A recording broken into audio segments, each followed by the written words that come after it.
So last time I was able to record what I said, but not what you said. And I'm not sure how I will fix that one. But I think it's good enough to have a recording of the demo that I do, and so you can go back and watch that. And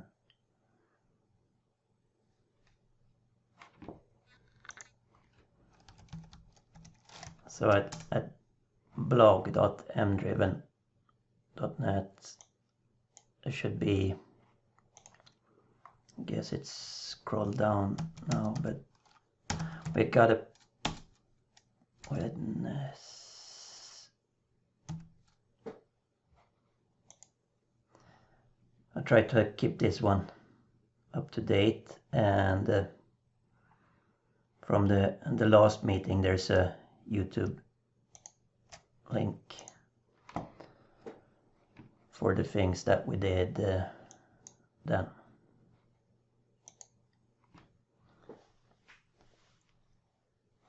So you could find it there.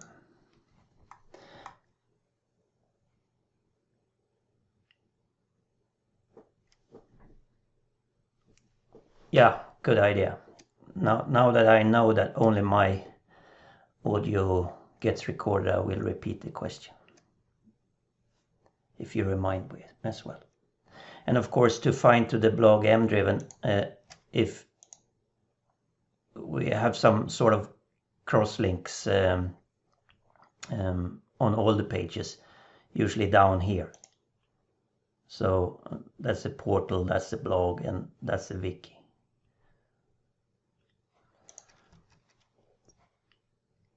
All right, good. Let's see if we should start. And we got Niklas with us also. You're new in this forum. Hi, how are you doing? Not a problem.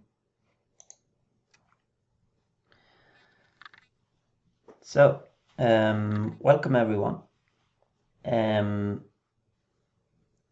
As I said in the invitation, I wasn't quite sure what we should talk about this evening, but my suggestion was cache invalidation, and I talked to Lars briefly, and he also thought it would be a good idea to describe cache invalidation.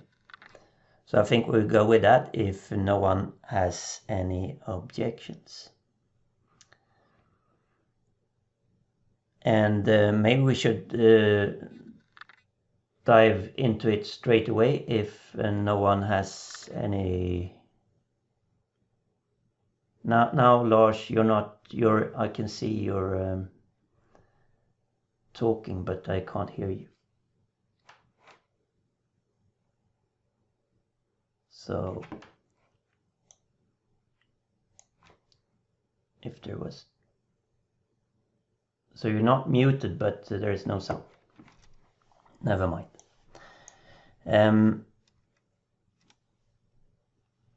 So cache invalidation is something that we have written about here on the blog, and that's a major problem for everyone doing anything with information management. When to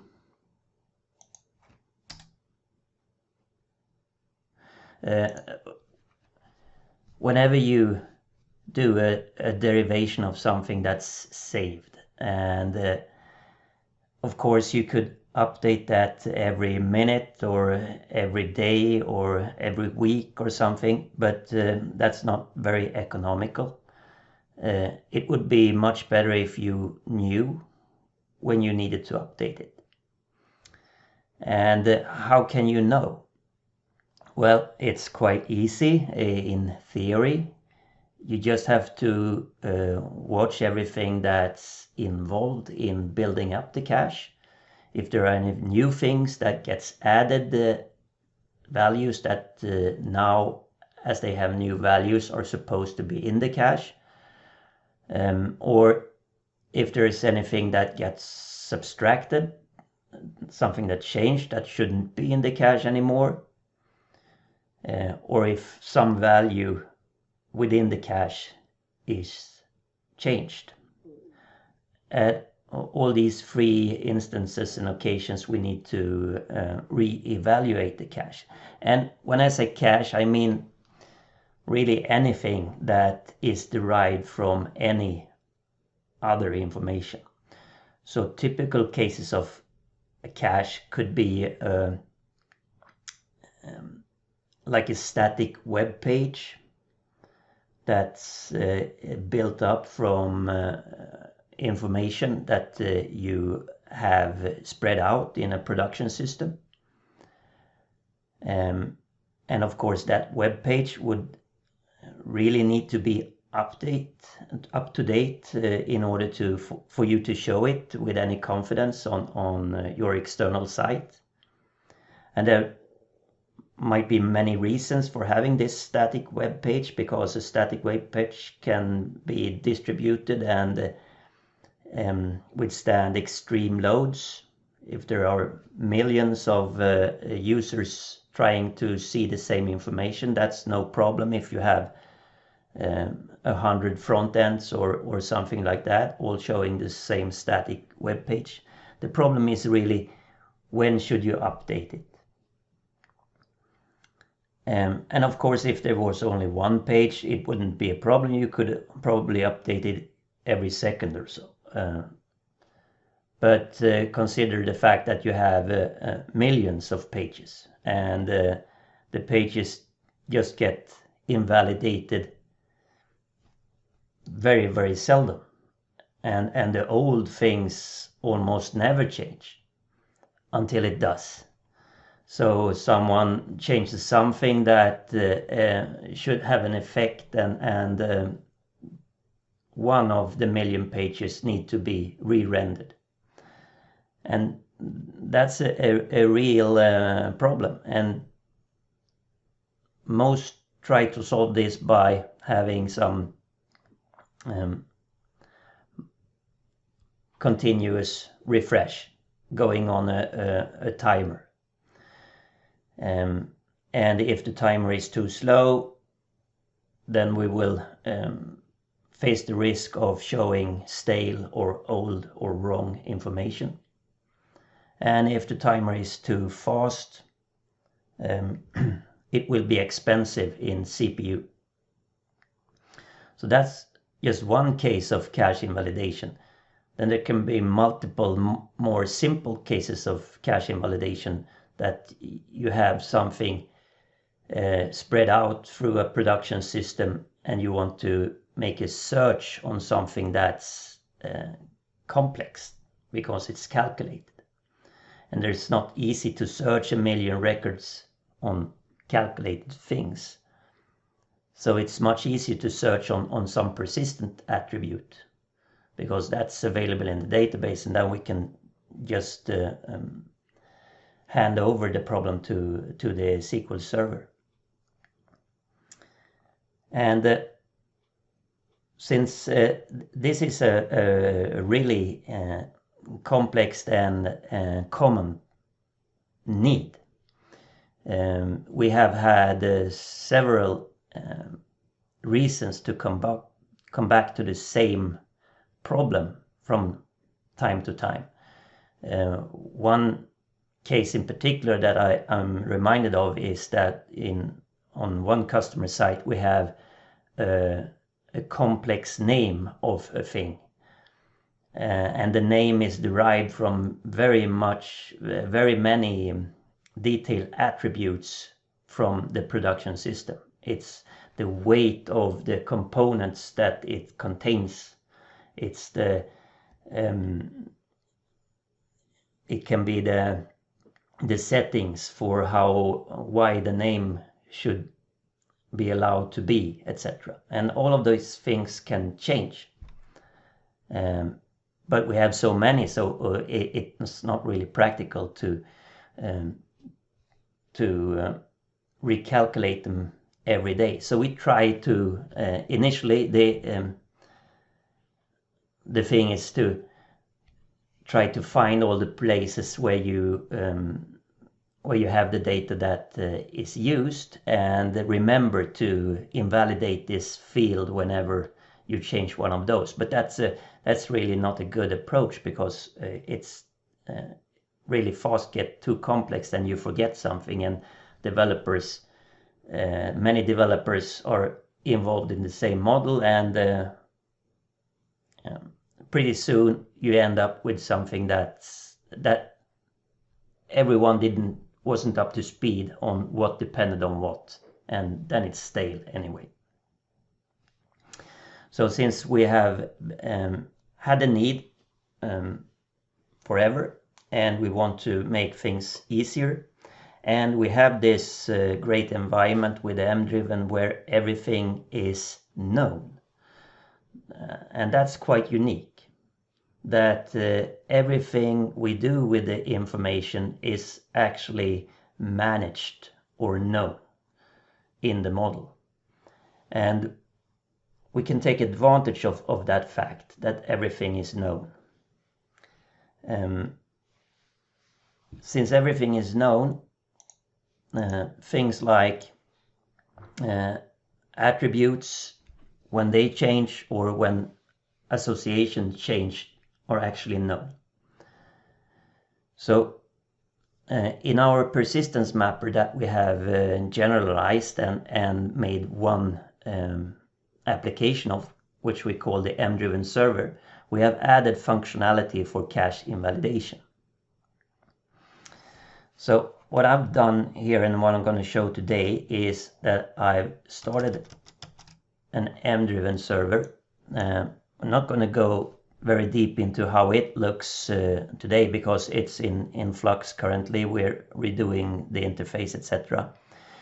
I'm just going to show you that once you have the MDriven server, you can go to the master and slave settings and say something for slot A0, which is the one that we commonly use for applications, and say that we should ensure the cache invalidation tables, and that the cache invalidation should be enabled. So that's a setting that will create a set of extra tables in the database to keep the administrative info to track this. And also the setting signals to the persistence mapper within here that it should watch the data that is saved. So after doing that, and we have this MDriven server on this address, I can hook up my model to just that MDriven server, and that's given a username and a password, and it's going to slot A0 and automated deploy. And that means that I can upload models to it and see how they evolve. So not all of you are using the MDriven server. You are using your own persistence mapper provider instead, and that's totally fine. But since it's quite cumbersome to set up a persistence mapper provider, and we needed to do this all the time, we just packaged it in a generic application that we can send the model in modular format to, and we don't have to recompile it depending on the model.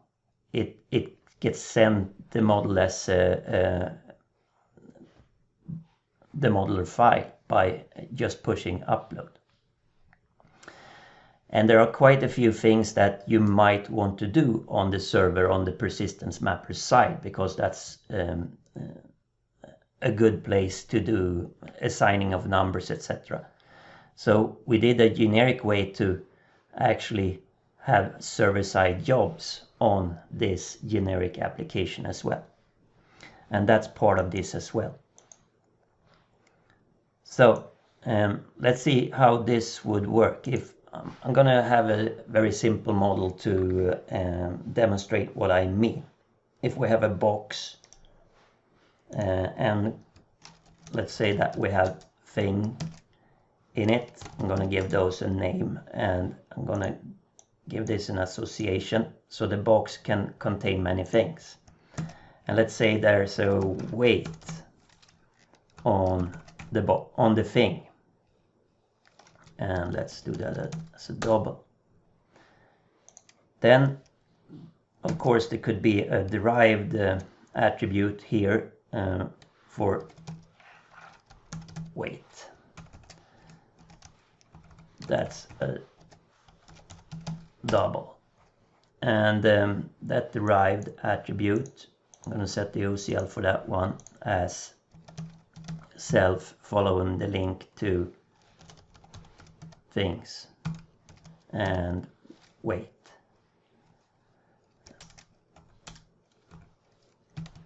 And sum that up like that.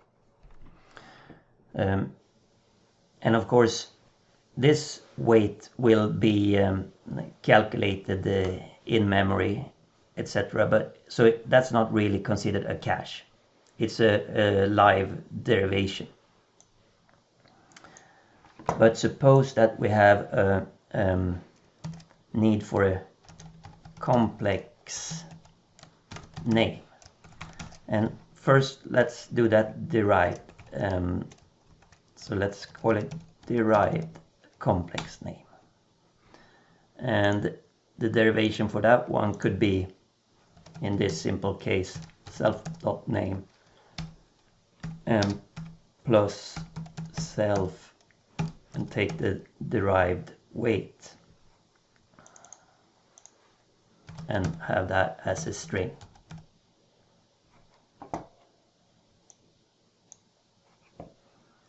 So, but we might want to search on the complex name, and search on derived attributes is well, it's complex because there's a lot of the data isn't stored in the database anywhere. It's split up.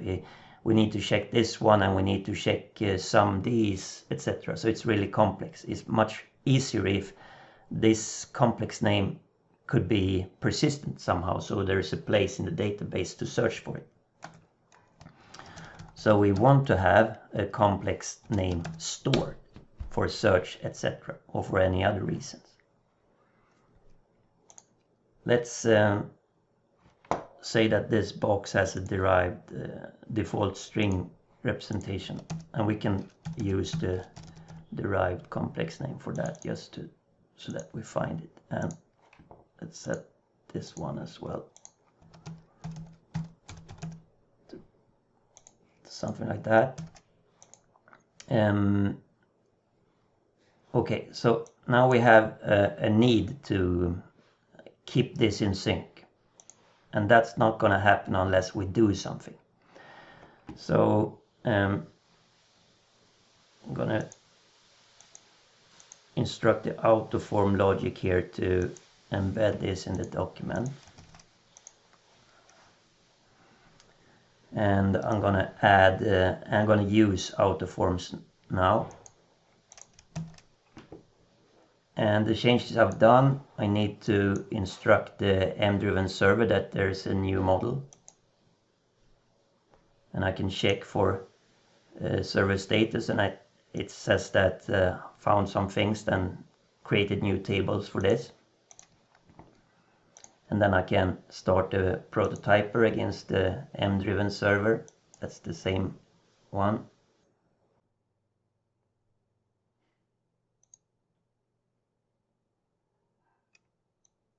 Yeah.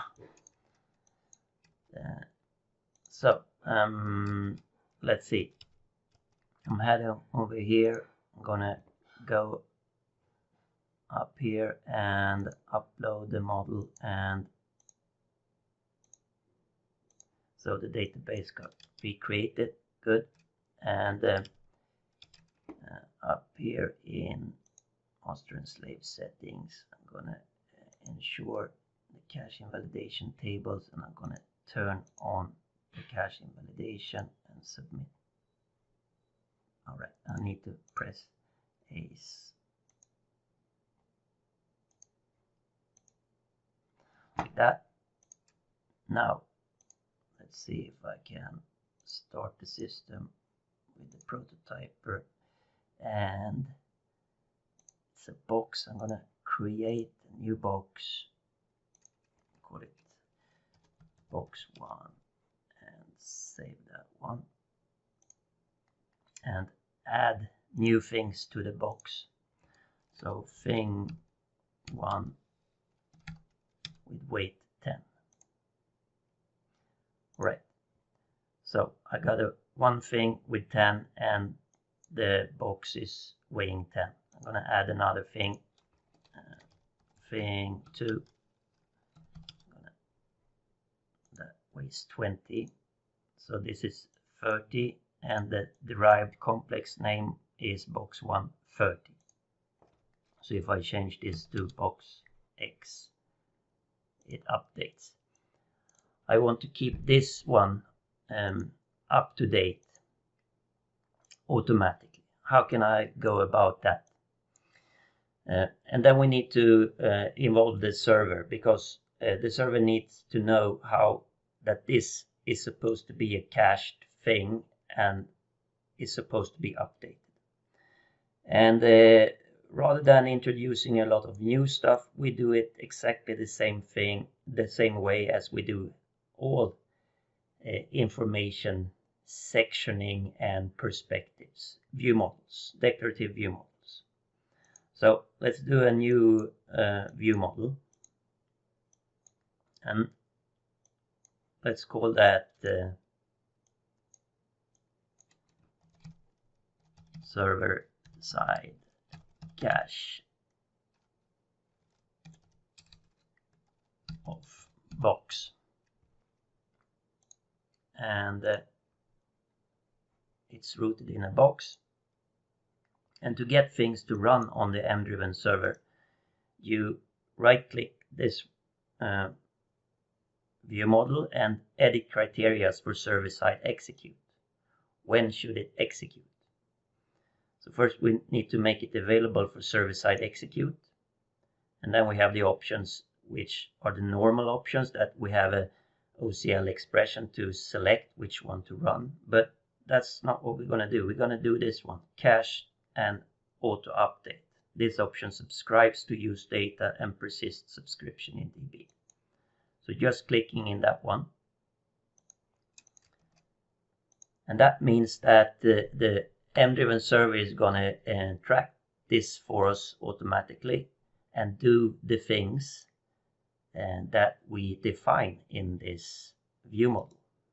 And what things? Well, it's running actions. So if there's an action column, it will execute this action. And what do we want to do when we execute this action? Well, we want to set the complex name. And what do we want to set that to? Well, since we already have the derived one, we could set it to the derived one.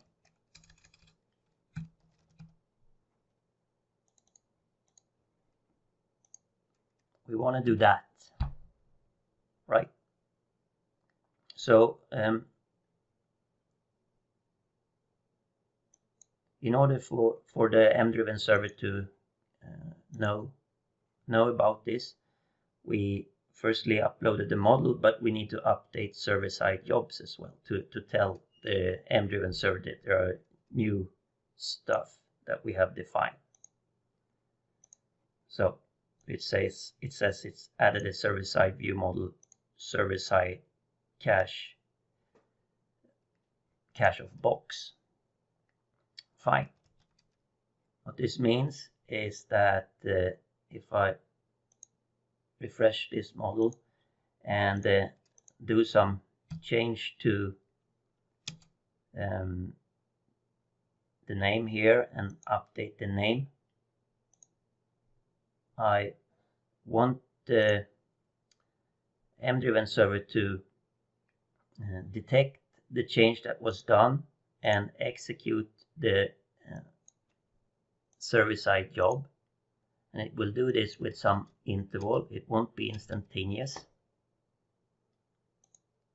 Gonna see that we have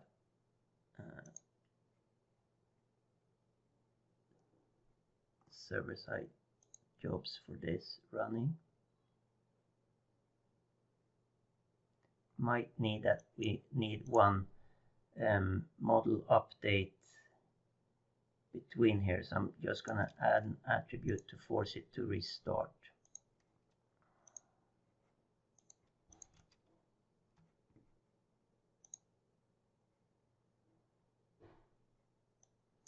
So here we have the job.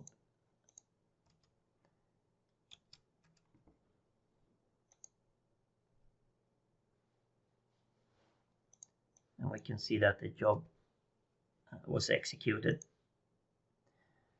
And the beauty of this is that I don't have to do anything more than this.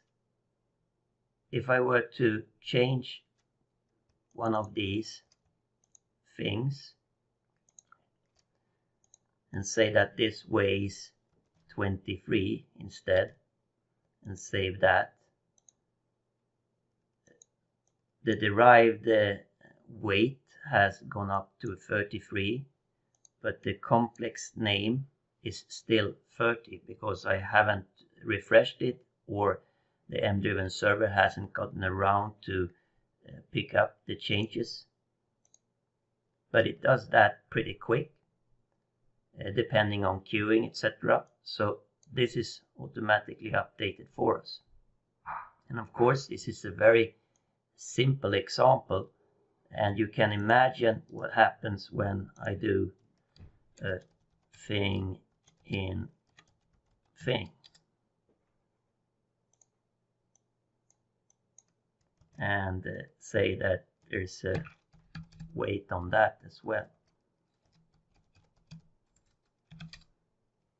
And there's a derived weight, total weight of thing, which is double.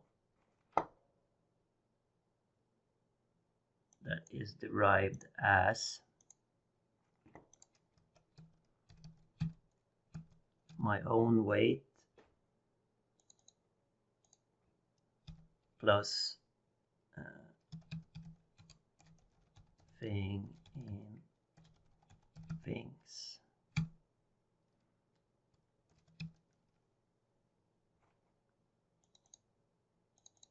Weight sum.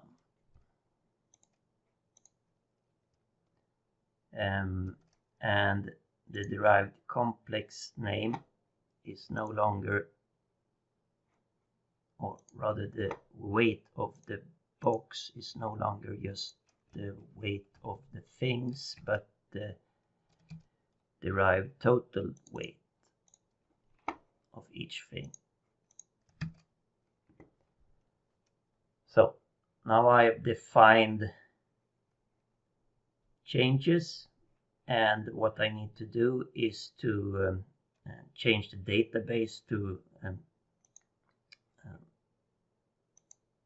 let this be node. There's some new tables, and I need to refresh the prototyper so it's running the new model and not the old model. And of course I forgot to update the auto forms to show these things, so I'm going to create the auto forms. And now that I did that, I remember that maybe I should have the thing in things embed in documents, a bit easier to see. Recreate auto forms once more, refresh this model.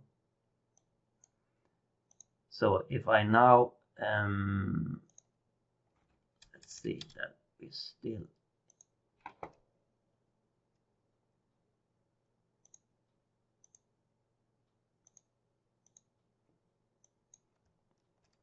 we're gonna wait for that one to for this one to update. If we look at one of these things in this view, and then we can add a new thing in thing that weighs 10 and save that one. All right, so it's bit, so the thing in thing weighs 10, so this and the thing weighs 23, total 33, and the box now weighs 43, and that one is updated for us. So this is actually pretty cool. Whenever how this works is that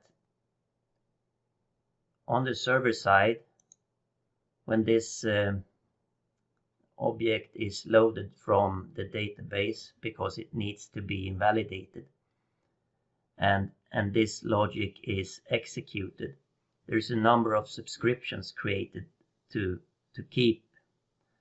We watch everything that is loaded and all the associations and attributes involved in this loading, and we store that back to the database, so we know for every such server-side view model, we know all the things that goes into it. We call this a manifest. And then the other thing is that whenever something is saved, we do a small note in a separate table in the same transaction what attributes and what associations that has been affected. And we use that information to find matches for the manifests and invalidates the caches for where we find the hits. And the invalidated caches are worked on by the MDriven server and initiates the view model and recreates or reruns the action. So this means that if we were to let's say that we have in this attribute 1, we could in this action also do self.attribute 1 date time now to string hour minute seconds.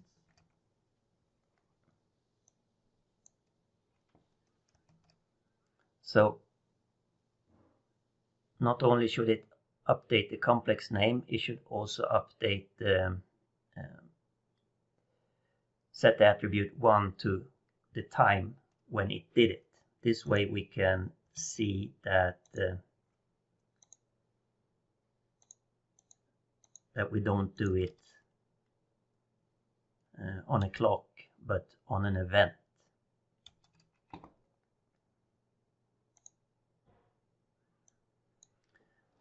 You can see that it wrote it,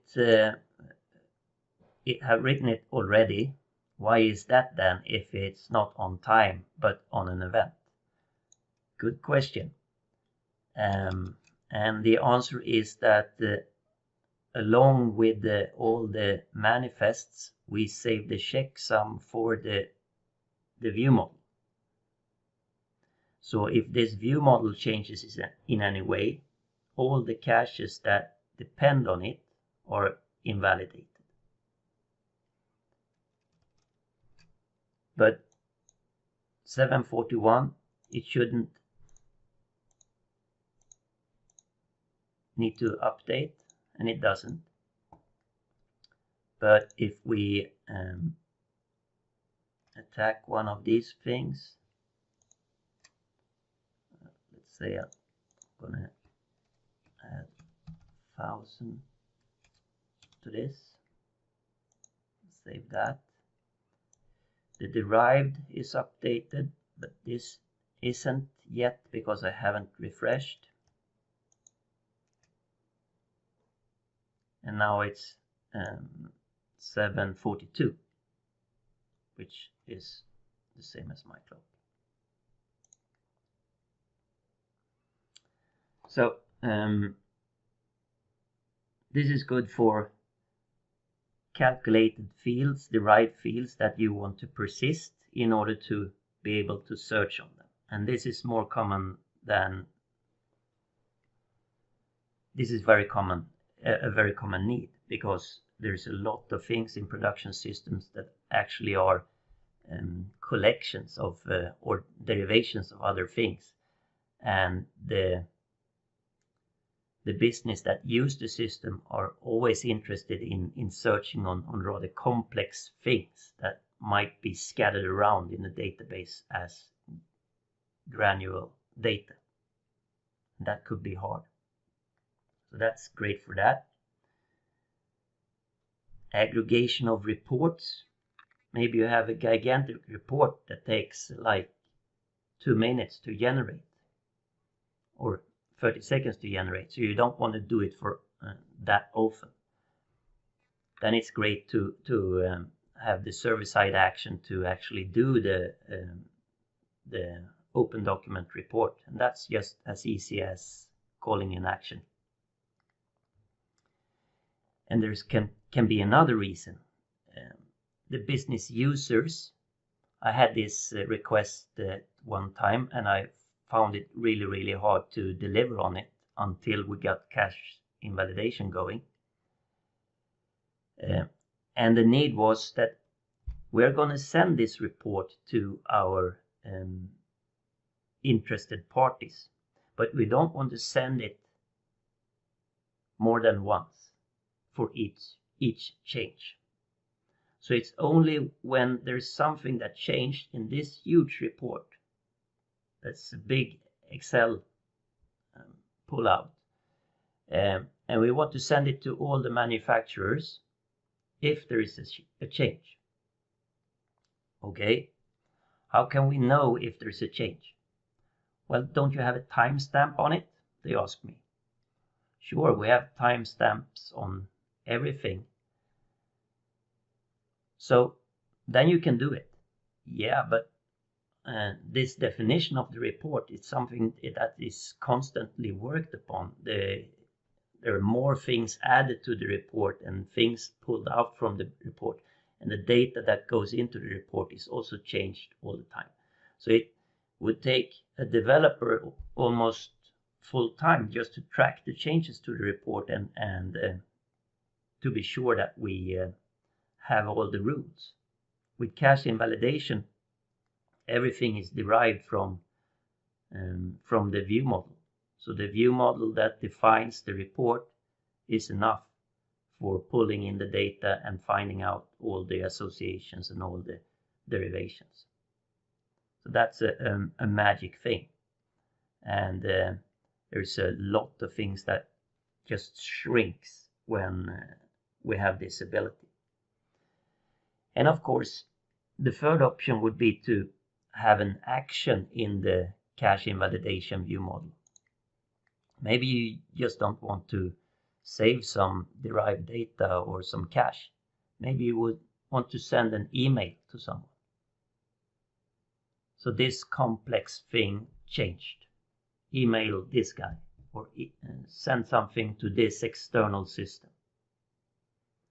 So instead of sending everything every night, with this functionality, you have an ability to send just the things that has changed just in time. And as people have written it, this is a really tough problem unless you have complete control of the model. But once you have complete control of the model, it's quite doable. Yeah, so you could store that report in the same object or some other object, or as a complete new thing, or yes. So the question was if like this is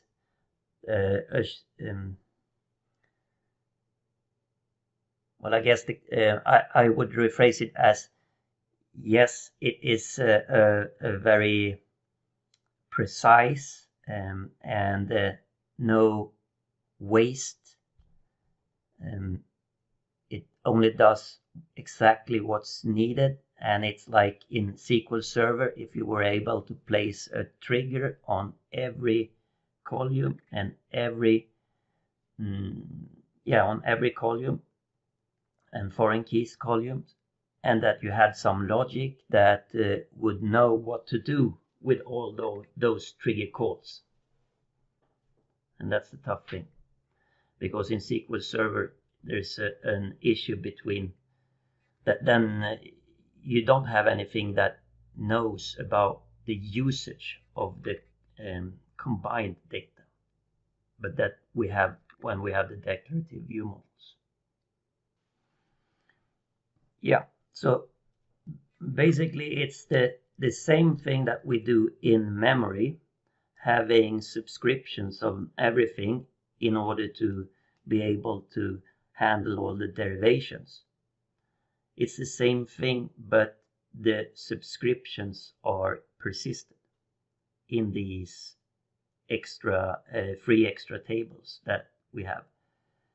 And being able to subscribe to things is the ability to get notified when things change. And what should we do when things change? We call this view model, and that redos the cache, the derivation. So it's a persisted derivation. It's extremely useful and reduces a lot of work once you started to trust it.